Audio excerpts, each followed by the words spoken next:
Hello everyone, welcome back to College Streams TV, and man am I excited. We are done week 11 of the War Within, and it's crazy to think that we are 3 months into the War Within Season 2, and let's talk about how things are going. First of all, some of the things I want to go over in this video, I'm really excited to tell you guys that I ended up tanking a T at an even lower item level than what my monk was at. So we're going to talk about that a little bit. We're going to talk about what tank it was that successfully tanked that key, what other tank I did a 10 in, and then we're going to open some vaults to talk about a few other things. So I am really excited. There's lots going on this week in the World of Warcraft. Horrific Visions are out, which I am absolutely dreading because I spent hours in Visions trying to get the mount when it was 300,000 mementos, and now I was reading over some of the affixes, and I guess they put bolstering into Horrific Visions. It's like Blizzard knows how to take the fun out of absolutely everything, and I think that is a terrible thing for Visions. Already that made me cringe and want to not go near them, but that is a issue all on its own. And so let's actually talk about the tank that I tanked a 10 on at the lowest item level yet. And what tank that is, it is actually my warrior. Last week, we talked about doing a push on the Druid, where I would take the Druid's key and push it up to an 8, 9, 10, and see how far I could go before I kind of hit a wall. Well, that didn't work out because no one was actually queuing for the keys. Instead, I did it on the warrior Saturday, and turns out people wanted to join the warrior keys, and we went from a 6 to an 8 to a 10, and we ended up timing the 10s. The warrior's item level at the time of doing the key was actually 635. That is the lowest item level yet that I've possibly done a key on. The other key that was lower was my 645 monk, but I did that with a coordinated group, and I had to do some kiting with the warrior. I wasn't worried at all. At 635, I went in, I pulled packs. It was the rookery that we did, so yeah, a bit of an easier key, but some of those mobs are still pretty dangerous, and we successfully got through it. I still did some of the same big pulls I would if I was on my DK or my DH, and at 635, it actually felt great. The group was consistent. We did almost bomb the key because at the end we got farmed a little bit by the last boss, so I was a little worried we wouldn't make it. We still ended up timing with about a minute left, so super exciting. 635 item level, we did the key on the warrior, and then the other character we actually did a 10 on was the Druid. The Druid is 645 item level, but we did a 10 Floodgate on the Druid, and that was successfully timed as well. So super exciting, considering if you guys watched the stream on Sunday, we had so many issues with Floodgate. We tried 4 13s on the DK, 3 of which were disbands, 1 was a completion, so no IO for that one. So Floodgate was one of those keys last week that we just kind of struggled with, but with that, let's jump in and actually take a look at the Warrior's Vault. I'm super excited. I haven't used my Dinar yet. I'm assuming I'm thinking of taking Jaster's Diamond, just because this tank doesn't actually have the ring, Cersei's Circlet, so I'm thinking if I take the Jaster Diamond, that'll be a pretty significant upgrade. But let's open the vault. We're opening it in Prospect. Let's see what happens. Let's see what our 10 gives us, and we are looking at a Heroic Fullest Hatred, which actually is a good trinket for my Death Knight. I've been looking for this for a while. And then we also have the Ritual Bone Band. Verse Mastery, Heavy Verse, not a bad ring actually if you think about it, and it is a significant upgrade over my champion track ring. Now the mastery is good and the versatility is good for you. The haste crit being our main stats, and Viserys falls pretty far down the band of trinkets that we would want since we're running some pretty good trinkets already. We're going to take the band anyway. It's a nice upgrade over the champion ring that we have now, and then we'll maybe get Jasters. So Warrior's looking really good, really happy with that. Let's quickly take a look at what the Warrior's IO is. And with last week's runs, we're up to 1574, so the warrior is slowly climbing. There you see the 10 and the 8 Dark Flame, and then the other one was a 6 Rookery. So yeah, we pushed that key up, we got into 10, so I'm excited to maybe try that again. We have a 10 Motherlode to start this week, and now at the warrior's eye level climbing, it may be easier to push a little higher. So that's how the warrior is looking this week. Really excited to get that out of the way. Next, let's take a look at the Druid, because he also has a 10. So the Druid also has a puzzling cartel chip that they can use, so that will be something that we're going to figure out what we should take for the Druid. I think it's going to be best in slots, but it was actually a DPS loss when compared to the one I have now. So it's really weird. I got to do some simming with that, see what I'm doing wrong. But there's the 10 we did on the Druid, Dark Flame Cleft. That is the only 10 and key that we have on him. So let's take a look at if the vault is going to be good to us today. Okay, so we have one of the next we really need. This is a huge upgrade, and it comes with a socket. And then we also have the Crit Verse Mythic Track Cloak. And so for the cloak, we actually want to craft it, and the Druid almost has enough currency. He doesn't. So we're gonna craft our cloak, and I'm gonna take the neck piece because this is a huge upgrade. Yeah, so that is what we're doing. We're gonna get a second socket. We're gonna throw our main gem in there as well, and then we're gonna use that for a while. So this should bring the Druid's item level up to 649, and as you saw there, we tanked that 10 at 645. So really happy with how the Druid's doing. We did also get some IO. He's getting up there to the 2500. He's 2233. I do plan on hopefully doing a little more pushing on the Druid. Like I said, last week for some reason nobody was joining the Druid's keys, so it was a little difficult to do my own key. Hopefully that changes this week.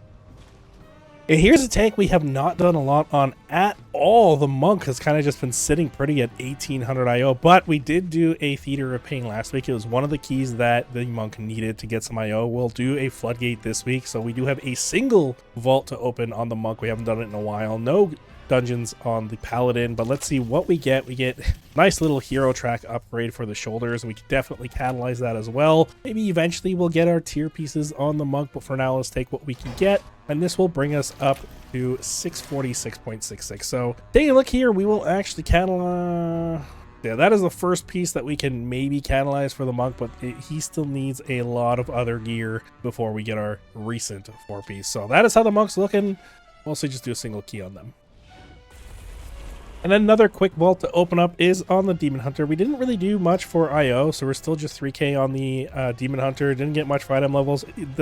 I still need to do the Puzzling Cartel quest to do 2 more dungeons on the DH. I think I'm going to get the weapon. We'll see what's kind of recommended, and then we're looking at Mythic Track Hands, which we already have. So unfortunately, it is a socket on the DH as I didn't do a lot of keys on them. We did overall attempt a lot of keys last week if we actually look at our statistics. So here are the statistics for the last 11 weeks. We may go over this next week and do a deep dive, but as you can see, 23 attempted keys, 13 timed keys, but we had 8 disbands. This is the biggest week for disbands we've had yet. And mainly for those are from trying those 13s, and we did even have disbands in like 7s and 8s. So bit of a rough week, but we tried. As you see, we've done a lot of keys already this season going into month 3, and we'll do maybe a key comparison of season 1 and season 2 a little later, maybe even in next week's weekly. But for now, that's where we're sitting for our overall keys ran, and let's jump in and take a look at what the main gets this week, the Death Knight.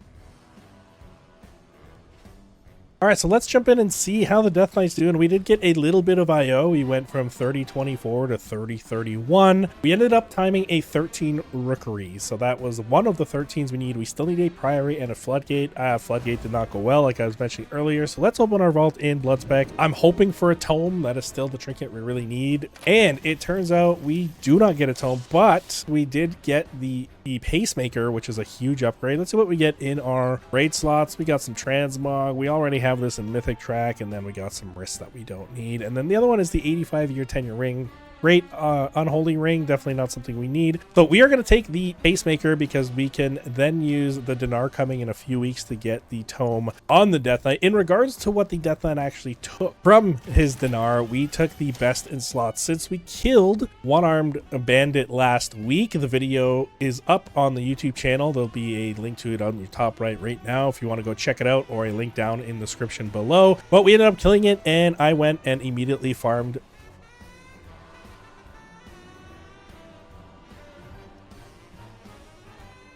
So I don't know if you guys noticed this, but I went to take a look at why my best in slots says Intellect. This is very strange. For some reason, I have an Intellect best in slots, but I can only buy the agility and the strength. I'm a little concerned right now, and I'm not sure why it says that, because I simmed this last week and I knew it was strength. All right, we're back to normal. I had a mini heart attack. I had to use it 3 times before it reconfigured itself back to a melee weapon. That is the first time I've seen that, and I'm wondering if there's been keys or something where I've ran it with int. I can totally see myself doing that. Kind of hilarious, but anyway, we're back on track. What was I even talking about before all that happened? Probably not important, but with our upgrades to the Pacemaker, we are now 680 item level on the Death Knight. Holy, that turbo boost has been treating us pretty well. We still got 2 more upgrades left on this trinket. Guess I can transfer over some Valor Stones. All right, and after fully upgraded, we're at 680.38 item level. So looking pretty good for the DH. Crisis averted with the weapon, and that is it for vaults.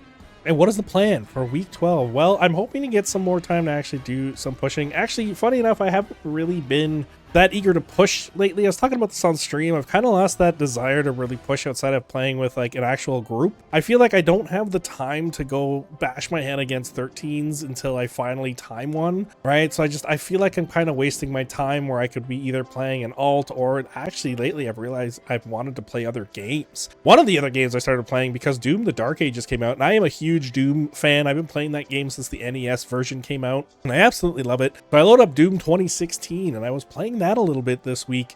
Spent about like 3 or 4 hours on the weekend just lost in the game, and I've been kind of looking for all the secrets. It is so much fun. I forgot how much fun that game is. So I did kind of go back to playing that a little bit, and honestly, I may take some more time and just play that, kind of take a break, step away for a little bit. Some of the goals I do want to reach in World of Warcraft still. I want to do the 2500 challenge on all tanks. So I may, instead of pushing like 13s on the DH and the DK, push my other tanks up to 2500, and then do like an overall review video of how the tanks feel, which ones I would recommend for lower keys, which ones I would recommend for higher keys, and then if that goes well, maybe try for the 3K challenge. But we'll see. For now, that is the goal. That is the plan for week 12. We'll do a little more key pushing. We are in raid. We're extending into Mugsy, so we're going to start our Mugsy prog. I'll be streaming that Tuesday and Wednesday just because I still haven't fixed my computer to do proper recording off stream. And then outside of that, let's quickly just jump in and talk about our gold farming update. This week overall, it's once again has been a very good week. We're always in that 200k range, and we made 282,582 gold for week 11, so I'm really happy with that. And we'll continue obviously selling more stuff. We actually sold a 200k item already this week, or post